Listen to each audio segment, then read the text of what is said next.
35A. These two are very important in terms of Kashmir issue, and they have been remained subject to controversy since the formation of Indian Constitution. So let us revert to the history of these two articles, and prior to that, we must understand what led to the formation of these two articles, and what were the causes behind these two articles, and why Indian government always abhorred these two important articles related to Kashmir. Now, firstly, why Kashmir is important, and why these articles were included in the Constitution of India in first place. So, Kashmir, you are very well aware, is a very famous disputed region between India and Pakistan. And in 1940s, Kashmir was, hotbed of movement of Muslims against its ruler, Maharaja Hari Singh. And in 1947, when India was partitioned between Pakistan and Hindustan by the British Empire, there was a region called Kashmir, which had majority population of Muslims, but its ruler was Hindu, Dogra Raja.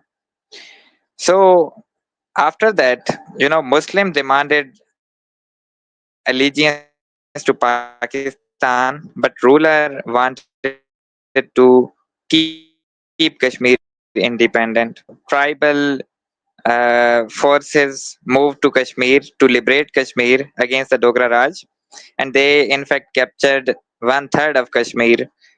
And when Dogra ruler saw the advancement of Kashmiri, movement against its territory, then he, advised, in fact, offered Indian government to come to Kashmir, save him, and in return, he would sign standstill agreement with the Indian government that would allow India, for the time being, to remain in Kashmir till the fate of Kashmir is decided by Dogra Raja.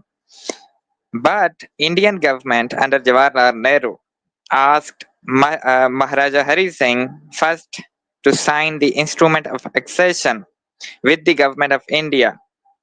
Without that, they were not going to help Maharaja.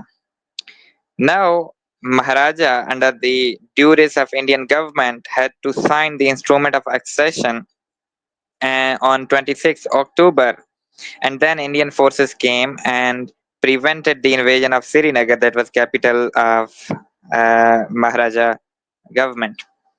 So after that, Maharaja and people of IIOJK, Indian illegally occupied Jammu and Kashmir, demanded from Indian government that they should be given a special status, and there must not be, integration of Kashmir to India until and unless the people of Kashmir decide their future. Now, in July 1947, the people of liberated Kashmir, that is called Azad Jammu and Kashmir, acceded to Pakistan. But those people who were left under the occupation of India now demanded some provincial, some statehood autonomy. And Indian government then drafted an article called Article 370, which would give them statehood. Kashmir would remain an autonomous state. And there was another article called Article 35A that would give a special status to Kashmir, that no Indian citizen could buy the land in the region of Kashmir. And these two articles remain the cornerstone for the separatism of Kashmir from Indian Union. But there was a clause in the constitution that if India wanted to revoke Article 370, it would have to gain consent of the Constituent Assembly of Indian occupied Kashmir. But Constituent Assembly, framed a separate constitution for Kashmir, and then it was dissolved. So there was a complex situation that now how would India gain consent for the abrogation of this Article 370? So this scenario was absolutely, you know, uh, unthinkable that now Indian government has no chance of abrogating this Article 370 and 35A. But Indian government kept claiming that they are going to integrate Kashmir. In the reign of Congress government, they recognized the separate statehood of Kashmir, and they never tried to challenge the Article 370 and 35A. But in 1994, the government of coalition came to power, and under the duress of RSS, the BJP government moved a resolution in Indian Parliament that was about Jammu and Kashmir, that Jammu and Kashmir is an integral part of India, not Pakistan, and neither it is an autonomous region. So the government of India should revoke Article 370 and 35A. So BJP has included in its manifesto that they are going to, you know, remove the separatism of Kashmir, Jammu and Kashmir, and they are going to integrate Kashmir into Union territory. But there was another article called 371 that gave statehood to different regions of Indian Union, Assam, then there was Manipur, Nagaland. There were multiple states that were given statehood by the Indian Constitution under Article 371. But BJP, tried to use the issue of Kashmir for its electoral populism. It always sparked the controversy related to Kashmir to gain more votes. So that's why they have included in their manifesto that whenever BJP government would come to power, they would revoke the Article 370 and 35A. And in 2019, on 5 August, BJP revoked the Article 370 and 35A, in fact, including the region of Jammu and Kashmir into Indian Union. So that was against the Constitution of India, that was against the auspices of the people of IIOJK, and that was also against United Nations resolutions that consider the region of Kashmir as a disputed territory between India and Pakistan. So by revoking, India in fact ignored multiple institutions, its own constitution, and the voices of the people of Jammu and Kashmir, and the voice of Assembly of Jammu and Kashmir that was dissolved afterward. And in 2019, on 6th August, the Home Minister Amit Shah, promised to return statehood to Jammu and Kashmir. If you are going to revoke the separate statehood of Kashmir on 5 August, and then you are again promising the return of statehood on the next day, then there is a question: why in the first place you revoked the status? So now what was the reason for revoking the Article 370 if you are going to restore it afterwards? So they gave the logic that there is a rising terrorism in Kashmir, there is militancy in Kashmir, so Union government need to take law and order situation under its control. That's why they are going to revoke Article 370 and 35A. But the Article 35A revocation was aimed at changing the demographic of IIOJK, because there was a Muslim population in Jammu and Kashmir, and they also separated Ladakh from the Kashmir. So by separating Ladakh from Kashmir meant that Kashmir, is changed into small territory that can be manipulated by changing demographics. By revoking 35A also allowed the Indians to buy land in the region of Jammu and Kashmir. So gradually, the Hindu population started moving toward Jammu and Kashmir, and in 5 years, almost more than a million people moved to Jammu and Kashmir, significantly changing the demographic by changing it to almost 40 and 60. Primarily, uh, previously there were almost only 27% of Hindu population in J&K, but now it reached more than 40%. So it seemed that India is uh, going to implement its settler colonialism in Jammu and Kashmir, and that has happened in fact in the last 6 years. Now, why India is going to again spark a debate about the restoration of statehood? There is a reason to it because now, after changing the demographics, when the new assembly election happened in September or I think November 2024, BJP got 27 seats, and that was absolutely stunning victory. And the main party of Kashmir, National Conference, got only 40 seats. You know, uh, it significantly changed the demographics of political situation in the Jammu and Kashmir.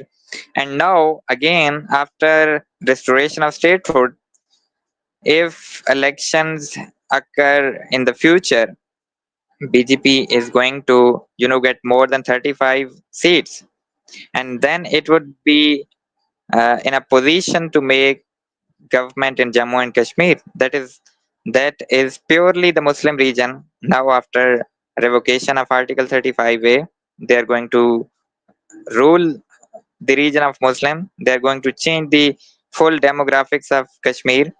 So their purpose would be fulfilled because even if they are going to restore statehood, they are not going to restore Article 35A that allowed Kashmiris only to buy land in the area of Kashmir, not other citizens of India. So this was intent behind Jammu and Kashmir revocation of Article 370 and 35A.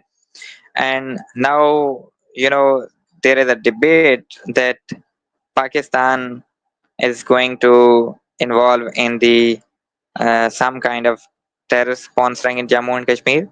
First of all, Pakistan is not in a position to support any kind of movement abroad any country because Pakistan is suffering from its economic crisis.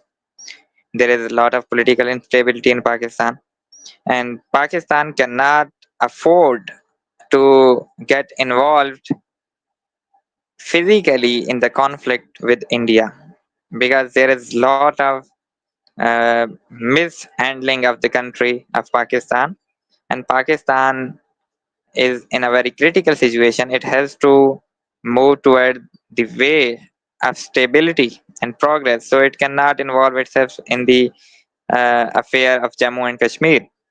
But it always has supported the movement. It always has supported the legitimate struggle of Kashmiris.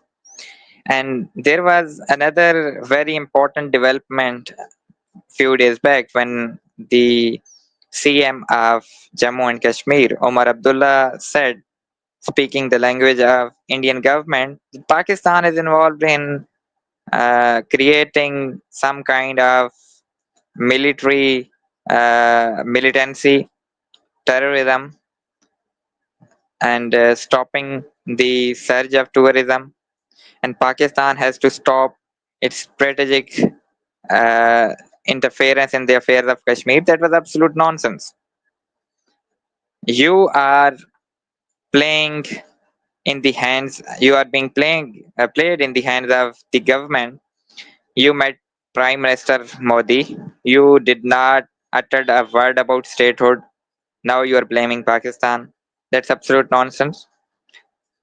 If you are true representative of the people of IIOJK, you must demand full statehood. You must demand the restoration of Article 35A. You must demand the full separatism of Kashmir.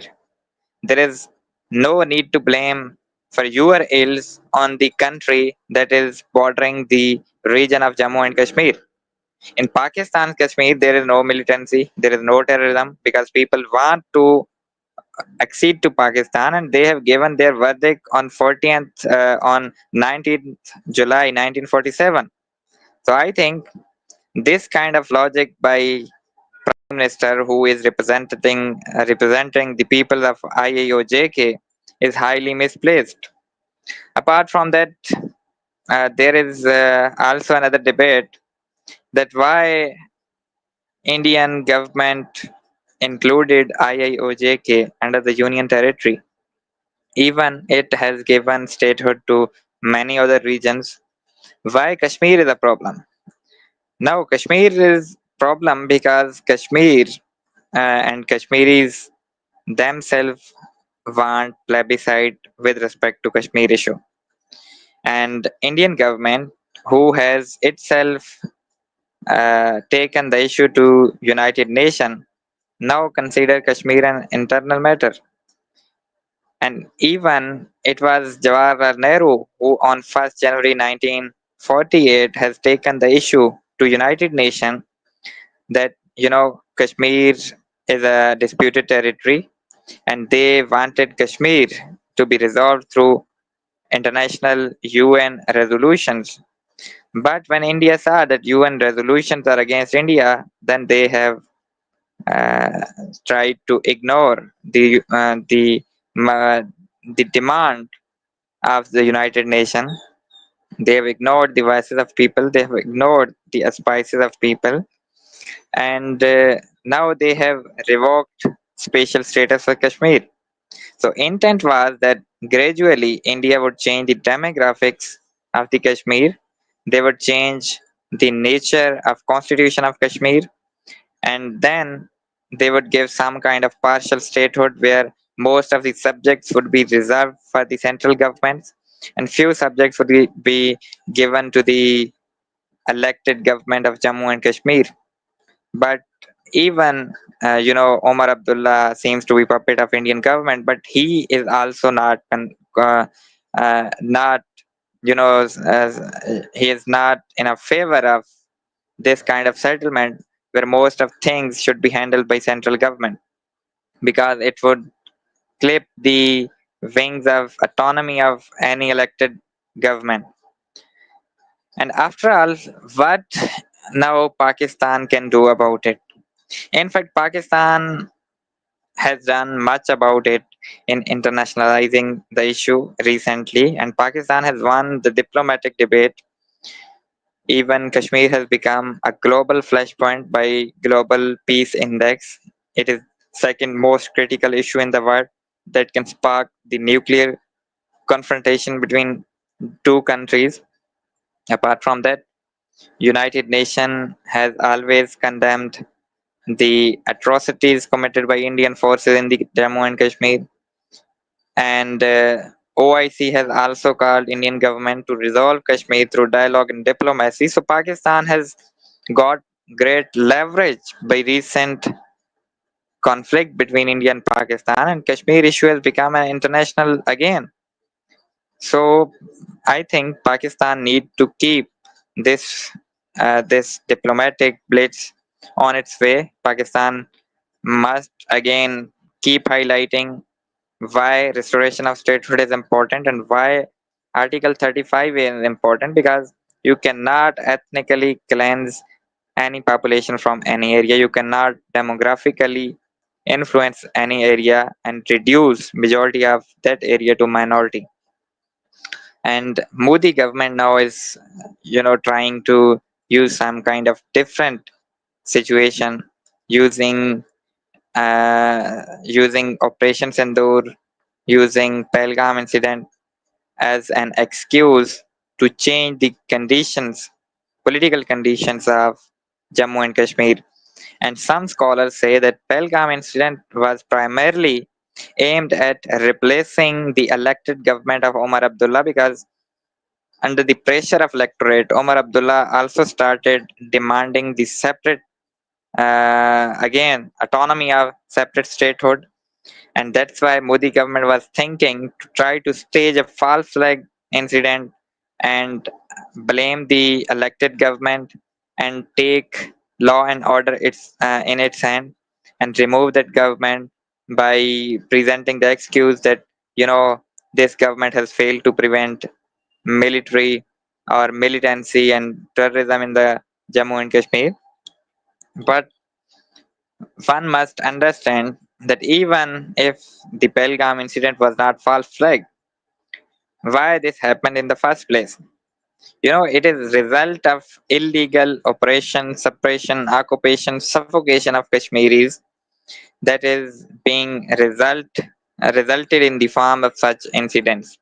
And this incident was to gain international attention, was to gain international attention toward Kashmir issue, toward the condition of Kashmiris who are suffering under the illegal occupation of Indian forces. So they try to draw attention from other issues toward themselves. This can be another reason for Pahalgam incident. And I think most of the happenings that are taking place in Indian occupied Jammu and Kashmir are a result of revocation of Article 370 and 35A.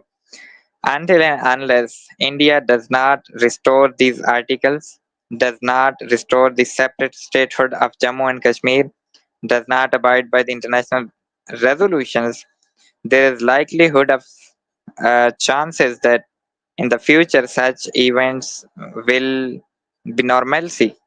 Because if you are going to neglect the voices of people, they would resort to radical actions, and that must be understood by Indian government that they're not getting away with that. They had to address this issue, and international community and Pakistan are equal stakeholder. Without taking on board international community and Pakistan, this issue isn't going to be solved. Finally, Modi government always uses its rhetoric against the Muslims for electoral victories. And there is an impending election in Bihar. Modi has to charge public. Modi has nothing to show to public. And now what Modi uses is that, I have changed the status of Kashmir. This would be presented as victory for India. And Modi would charge public against Muslims, that Muslims are enemies of the Hindus. And then these rhetoric would affect moderate parties such as Congress, who always supported the separate statehood of Kashmir, who supported the rights of minorities, who supported the rights of Dalits, who supported the rights of other communities. So Congress uses, its moderate tactics of rights for all people, but BJP then uses and blames Congress for supporting Pakistan, supporting Kashmiris, and then charge it charges the electorate and gets popular electoral victory. So this is the scenario that is being created for Bihar elections, because in Bihar, Congress has significant electoral support and Modi doesn't want to lose Bihar, which is central to Indian government. So I think this was major reason for again sparking the controversy about Kashmir, to charge public, to gain electoral victory, to use the abrogation of 370 as a victory and gain electoral support. And Pakistan at this stage needs to focus on highlighting Kashmir issue on international stage to keep its people happy by providing them full rights. Current government has a lot of problem. It is uh, not the representative of people. People are not happy. They did not give their verdict in favor of current government. So there is a need to restore political rights in Pakistan before we can demand political rights for Kashmiris. And I hope that Kashmir would soon become part and parcel and would become integral to Pakistan. As Jinnah said, that Kashmir is a jugular vein of Pakistan, and in future Kashmir is going to become Pakistan. Allah Hafiz.